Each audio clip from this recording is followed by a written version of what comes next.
Hello and welcome. I'm Leigh Ann Gerrans and you're watching W News, broadcasting live from the Al Arabiya headquarters. These are our top stories. A ceasefire deal between Israel and Hamas could be reached imminently as negotiation talks continue in Qatar. Pete Hegseth, the first of Trump's cabinet picks, is grilled by the US Senate panel. Meanwhile, Putin's foreign minister says Russia are keeping a close eye on Donald Trump as the Kremlin prepare for a new US administration. And could Elon Musk save TikTok from a possible US ban as rumors circulate regarding a possible sale?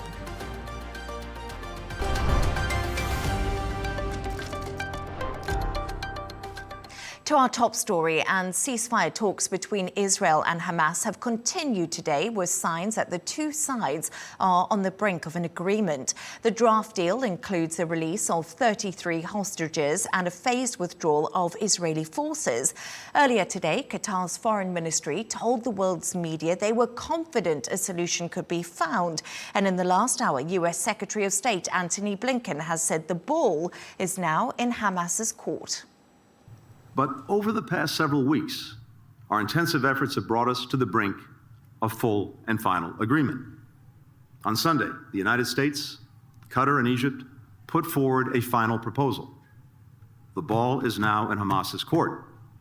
If Hamas accepts, the deal is ready to be concluded and implemented. I believe we will get a ceasefire.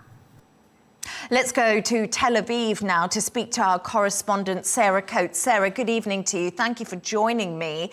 What does the draft ceasefire agreement say, especially about the main sticking points throughout these talks, which have been about numbers, the number of hostages released from Gaza and the number of Palestinian prisoners freed?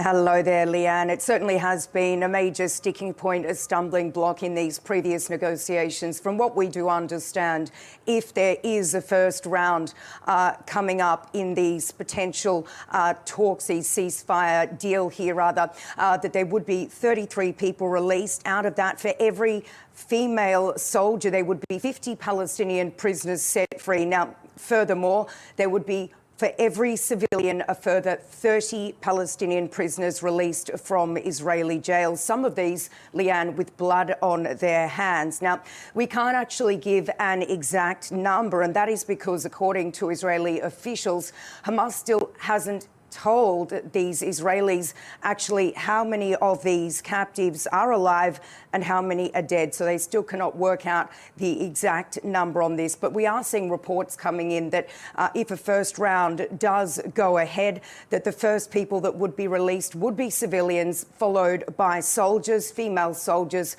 and after that it would be the elderly and the sick, Leigh Ann. Hamas is said to have accepted this draft agreement, Sarah, but Israel is still weighing up its options. Why is Israel dragging its feet after 15 months of fighting?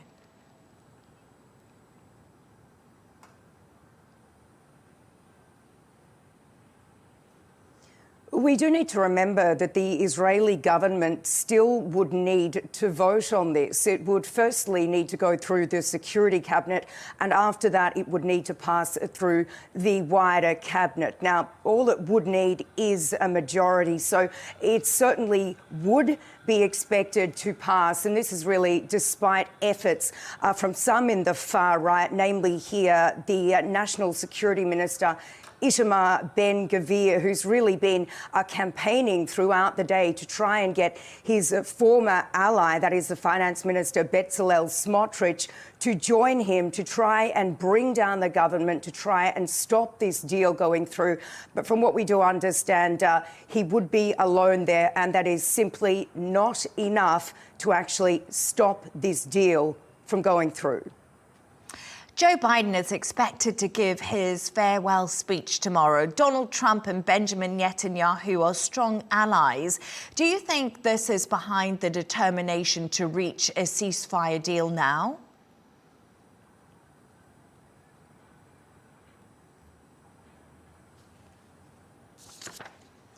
I think really what is behind this deal is potentially, that is, if it does happen, is the pressure that Donald Trump, the incoming president, has been putting on Benjamin Netanyahu, the sort of pressure that really wasn't exerted by the Biden administration. Now, we do need to remember here that if Benjamin Netanyahu, the Israeli Prime Minister, doesn't toe the line with Mr. Trump, then he really is facing potentially a slew of disciplinary action, including potentially a military arms holdup, which is, of course, something that Israel cannot afford. Now, we need to remember that while they are strong allies, their history hasn't always been good. But in saying that, really, what cannot be underestimated is the pressure being put on Benjamin Netanyahu here at home from those who keep him in power. And we do need to point out once again that is the far right,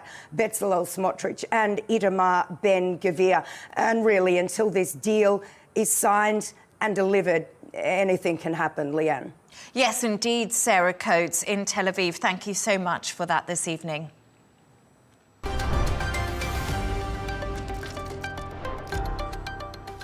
To Washington now, and a report detailing the Justice Department's case against US President-elect Donald Trump has been released. It concluded there is enough evidence of an unprecedented criminal effort to convict him.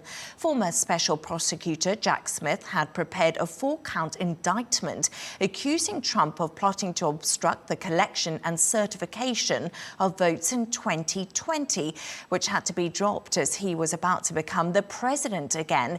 Caroline Malone has more from Washington. The report recounts some of the scenes etched in the minds of those watching January 6, 2021, after the last US presidential election, as lawmakers certified results in favour of Joe Biden.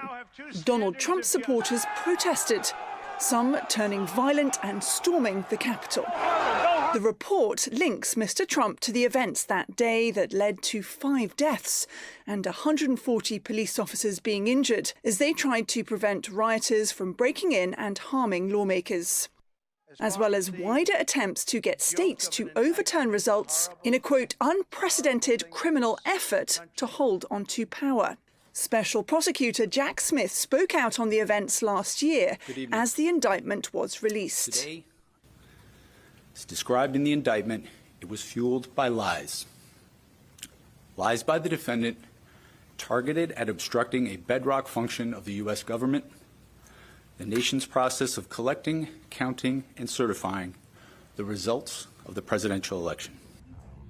And in a letter accompanying the report this week, Smith says, "To all who know me well, the claim from Mr. Trump that my decisions as a prosecutor were influenced or directed by the Biden administration or other political actors is, in a word, laughable."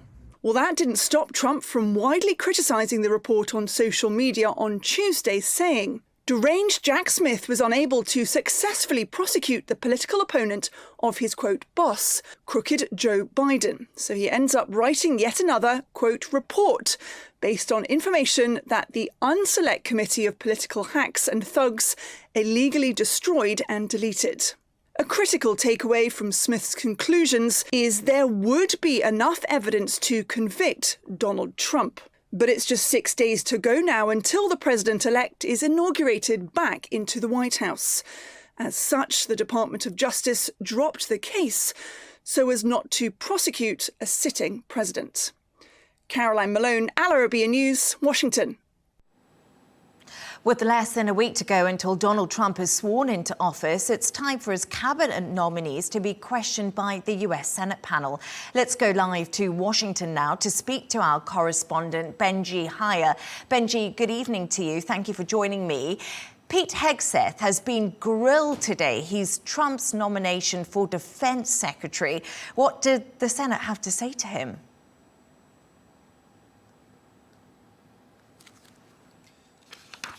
Yeah, this is the first of Donald Trump's cabinet picks to be publicly interrogated by members of Congress. They're still going on. In fact, it could last a few more hours. He's been scrutinised by the Senate Armed Services Committee. Remember, this is a process whereby all the president-elect's nominees for his cabinet require Senate approval before they take up their role. But Mr. Hegseth, who, for those who don't know, is an army veteran, he's a former TV news host on Fox News. If he can get the votes, then he will become the head of the biggest military in the world, which is a remarkable turnaround, given that weeks ago his nomination was considered all but dead on arrival, and that is because of a string of outstanding concerns over his personal conduct, his character, much of which has overshadowed the questions that we've heard today on foreign policy. He, for example, has faced allegations of sexual assault, financial mismanagement. He denies these as a media smear campaign.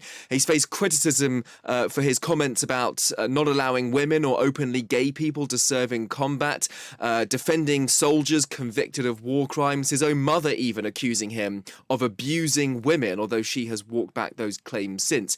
He also has very little previous leadership or government experience. I mean, if he's defense secretary, he'd head the Pentagon with its huge $850 billion budget. He was pressed on all that in the past couple of hours. One Democratic Party Senator, Tammy Duckworth, she's a retired US Army National Guard Lieutenant Colonel. She called Pete Hegseth, quote, wholly unprepared and unqualified for the job. But he's pitched himself as sort of an outsider, an agent of change who loves his country, he says, and that this would be, in his words, the most important deployment of his life. He also still critically has the support of Donald Trump, but he will need the backing too of practically every single Republican senator to be confirmed. And there are more confirmation hearings that will come later this week on Capitol Hill for Donald Trump's other cabinet selections. Benji, Hyer in Washington. Fascinating stuff. Thank you so much.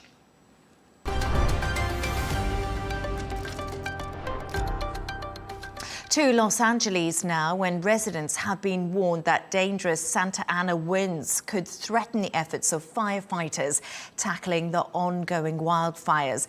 The city fire chief told locals they were not in the clear as 8,500 firemen and women worked to stop the spread. And in the last hour, LA County Fire Chief Anthony Maroney told a news conference the fire threat remains critical, with the worst winds predicted today. Let's speak to LA resident Emily Evans now. Emily, thank you so much for joining me this evening. You've had quite the week, been evacuated from your home, watching the place you call home burn. How are you feeling at the moment? I mean, yes, as you say, it's been a horrific week. Yesterday I was feeling a little bit better just because things felt like they were getting back to normal. But today, turning the news on and working in news already this morning, the Santa Ana winds are back. So slight uneasiness and got my bag packed, ready to go again. So yeah, it's not great. Yes, of course, it's that sort of unpredictability that's happening at the moment. What are you hearing from emergency services and how are you preparing? As you just mentioned, those deadly winds are back potentially. Look, I'm really pleased with the amount of people they've brought in now. So even just going out and about. So I live just at the bottom of Laurel Canyon. And when you drive up Laurel Canyon, there are fire personnel there ready and waiting to go just in case something happens. So I'm feeling a lot better in terms of safety just because there are more people around. But the issue that really does fill me with dread is the fact that it's looking like so many of these fires have started from arson. So ultimately, as much as currently I'm in the safe zone of which I was before, I was right next to the Sunset Fire. So at any point, if there is someone out there that's going to set another fire, you just don't know. So bags are packed, ready to go. I've never been in this situation in my life. So it's extremely scary. And like my first earthquake here, I felt uneasy, but this is just another level. You currently work in the showbiz industry, and this time of year is usually all about the award parties and the ceremonies. How different does the place feel at the moment? You've said yourself, you just feel really uncertain. Yeah, so we were meant to have the Critics' Choice Awards on Sunday that I'm heavily involved in. That's been pushed back to the 26th of January. Oscars, we had nominations due to happen on this coming Sunday. That's now been pushed back again. The Oscars luncheon, that's one of my favorite things to do. That's also been cancelled. So a very strange and different award season for sure. And the difficult thing is it's sad because yes, we shouldn't be celebrating in a time of such misery and, you know, something that has happened, which is terrible. But for Hollywood, already on the back foot because of COVID, going into the strikes that happened, now this, you know, how much more can Hollywood take of this? Well, that leads me to my next question, actually. Can the area and the people ever really recover from what's happened? We've heard about humanity and how people have rallied together, but really it's the rebuilding now. Yeah, so a lot of my colleagues that have been in LA and been in the industry for, 30, 40 years say LA will rebuild and it'll be fine. I'm really concerned about the news coming out at the moment. So people with, so we have property tax here in LA. So anyone that owns a house has to pay 1% yearly property tax, which is quite different to many other areas. And the government is saying that they're going to abolish the property tax done on the property's value, but they're still going to charge them land tax. So people are still paying land tax on land that is unlivable. So there's lots of things like that that I'm worried about, that I'm just hoping the government are going to get on and sort out. The fact that all these people whose homes are burnt down still have mortgages to pay. And remember, these mortgages that they're paying are mortgages based on the value of their homes before they burnt down. So their home values will have significantly reduced. So, we've got a long slog ahead of us, but, I'm sure in time, 6 months to a year, hopefully we will rebuild and things will get better again. But, it's just one of those things. You move here and you never expect something like this to happen. LA resident Emily Evans, please keep safe and we wish you all the best. Thank you so much for joining me this evening. Thank you.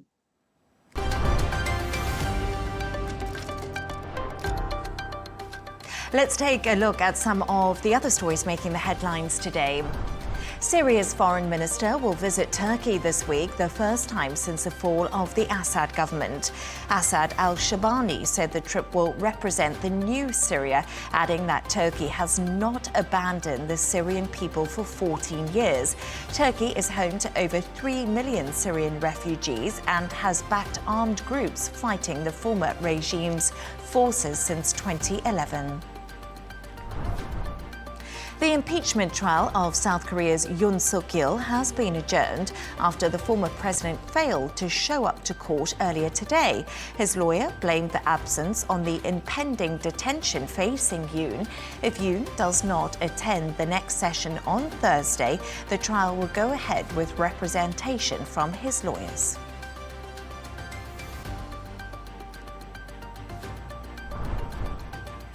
Andrew Tate and his brother Tristan have been freed from house arrest in Romania. Both men have been accused of multiple sex allegations, including rape and human trafficking. Lawyers for the pair revealed Romanian courts have given them a lower restriction of probation. The Tates must remain in Romania as a criminal investigation is still ongoing.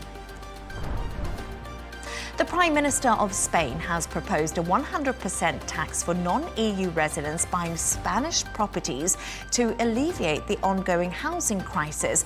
No timeline has been provided yet or an explanation of how the tax would be implemented. Other measures announced by Pedro Sanchez included a tax exemption for landlords who offer affordable housing and higher taxes on flats used by tourists. And finally, a Trump lookalike is gaining popularity in Pakistan. Street food vendor Salim Bagga is trending not only as a sweet pudding seller, but also for his uncanny resemblance to US President-elect Donald Trump. The 53-year-old can be found in the Punjab pushing a colourful wooden cart, wearing the traditional salwar kamzi and singing to sell his sweet dish.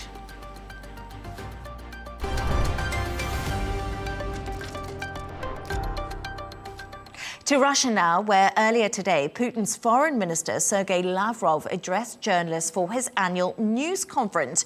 During his speech, he spoke about Trump's imminent return to the White House, the West's involvement in the ongoing war, and security guarantees for Ukraine. Here's what he had to say. Once US President Donald Trump becomes president and formulates his final position on Ukrainian affairs, we will study it. Everything being said now is being said in preparation for the inauguration. As Donald Trump himself said, it's a preparation for entering office. He understands that first he needs to move into the Oval Office. So we will wait for concrete initiatives. President Vladimir Putin has said many times that he is ready to meet, but so far there haven't been such offers. Then President Trump said that Putin wanted to meet, and I think they should meet, but first he has to enter office. We can now go live to Moscow to speak to our correspondent, Dasha Chernyshova. Dasha, thank you so much for joining me this evening. Sergey Lavrov said the Kremlin is keeping a close eye on Donald Trump. What do you believe he means by this?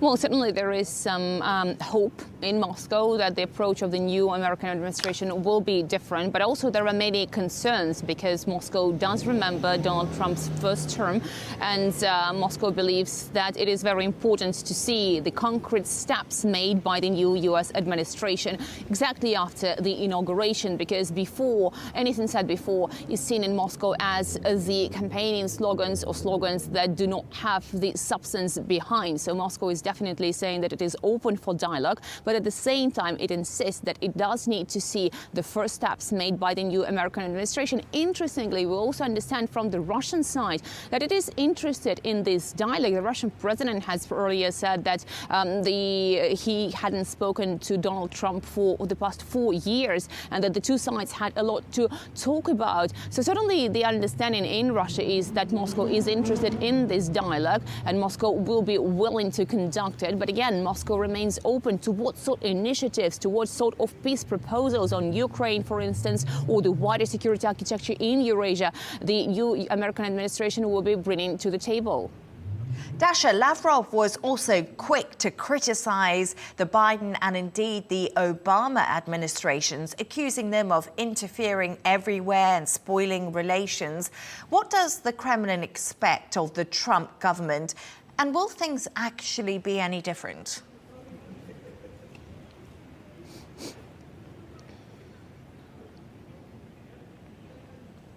Well, what Moscow is trying to say is that the American foreign policy for years has been quite the same, saying that the U.S. has infiltrated and has tried to influence the domestic affairs of foreign states. And this is what Moscow says it is against. And therefore, Moscow believes it has to be very cautious when it comes to any upcoming American administration. The Russian president has been speaking about the way that the UN Charter is being treated by the Western countries, saying that very often it is the case that it is used as a menu where some of the principles are taken according to the taste and preferences of these or those global actors, while it is not being taken in full. And therefore, Moscow believes that it is very important that the international players do take the UN Charter in its integrity in full, not just some positions of it. And therefore, the Russian foreign minister has also been saying that there are many issues where the coordination of Moscow and Washington is actually needed to make sure that the system of global governance, those of Yalta and Potsdam, is being used correctly. And he said that was paramount to see the dialogue between the two countries. But for that, according to the Russian side, it is very important that the U.S. actually engages in the real dialogue. Just in 60 seconds, Dasha, Ukraine has carried out what it says is its largest attack against Russian military facilities. Are Ukraine ramping up strikes to shore up their position ahead of Trump's return?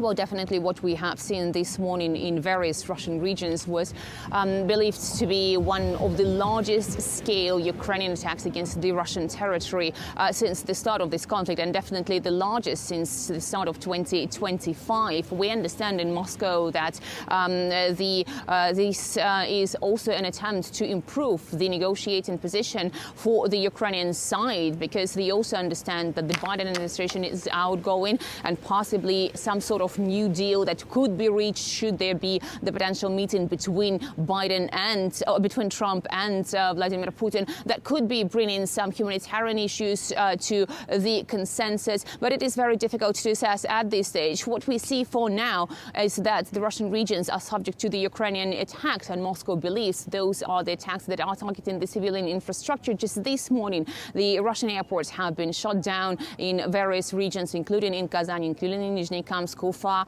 and many other cities. And also we have seen several plants being set on fire. Students and pupils of Russia's Saratov and Engels cities have been advised to go to the distance education this morning because of the fear of security situation and the possibility of more drone attacks. So certainly the security situation with the Ukrainian drones over the Russian regions has deteriorated significantly over the past months. Dasha, Chernyshova in Moscow, thank you so much.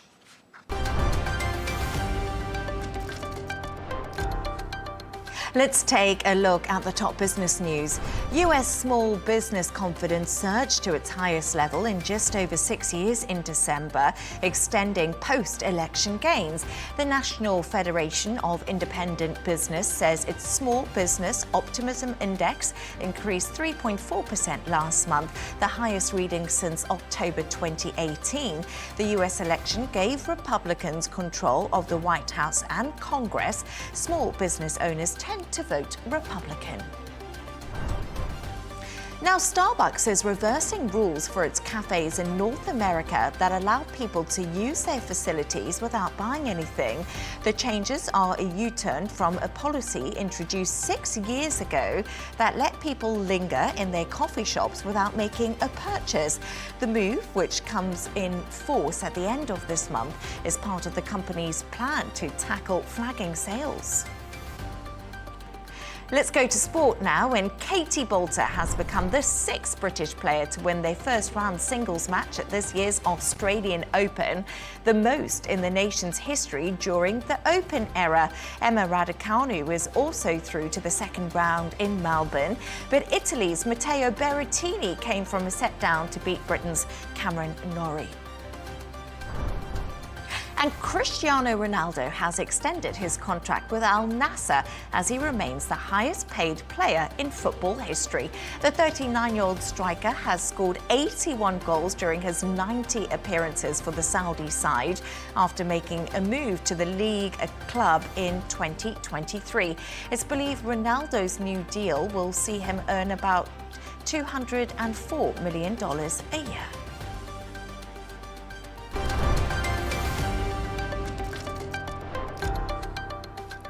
TikTok has rejected reports that suggest China is considering selling the media company's US operations to Elon Musk.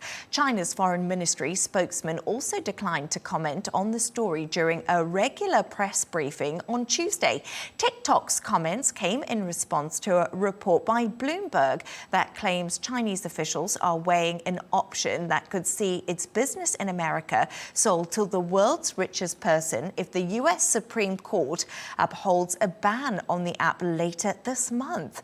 Laura Westbrook reports from Hong Kong. The report by Bloomberg claims senior Chinese officials had begun to debate contingency plans for TikTok as part of a discussion around how to work with the incoming Trump administration. The report says that the main priority from China's perspective is for parent company ByteDance to continue to retain control of the app. One possible scenario senior Chinese officials were reportedly discussing was that Elon Musk's ex, formerly known as Twitter would buy TikTok's US business and run the two businesses together. The report estimated the value of TikTok's US operations at between 40 and 50 billion US dollars, adding it was not clear how Musk would carry out the transaction or if he would need to sell some other assets. Now, Musk is one of Trump's closest allies. He's expected to play an influential role in Washington in the coming 4 years. He also runs Tesla, which has a major factory in China and counts the country as one of the automaker's biggest markets. TikTok has reportedly responded to the report, saying we cannot be expected to comment on pure fiction. TikTok has 170 million American users and has repeatedly said it will not sell its US business. Now, TikTok is owned by ByteDance, which is from China, and there are concerns in the US that TikTok's ownership makes it subservient to Beijing. TikTok executives deny sharing any data with Beijing. The US Supreme Court, though, is considering the constitutionality of a law that would ban the platform in America if ByteDance doesn't sell TikTok's US operation by the end of this week. Ahead of that, many American users are migrating to other Chinese apps like Xiaohongshu, Little Red Book, or Red Note as it's known, which is an Instagram app, and another called Lemonade, which is an affiliate of ByteDance. Here in Hong Kong, Little Red Book is very popular, especially among young people and women. Laura Westbrook in Hong Kong, thank you.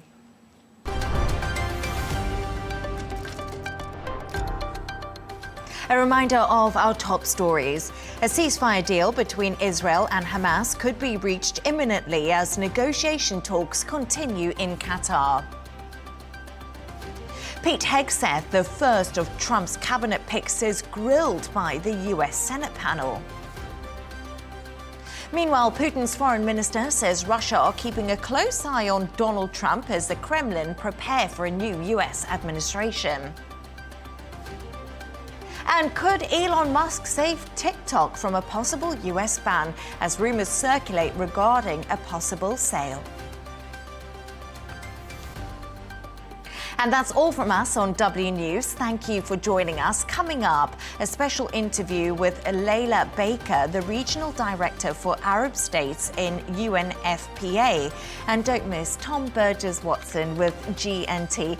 Good night and thank you for joining me.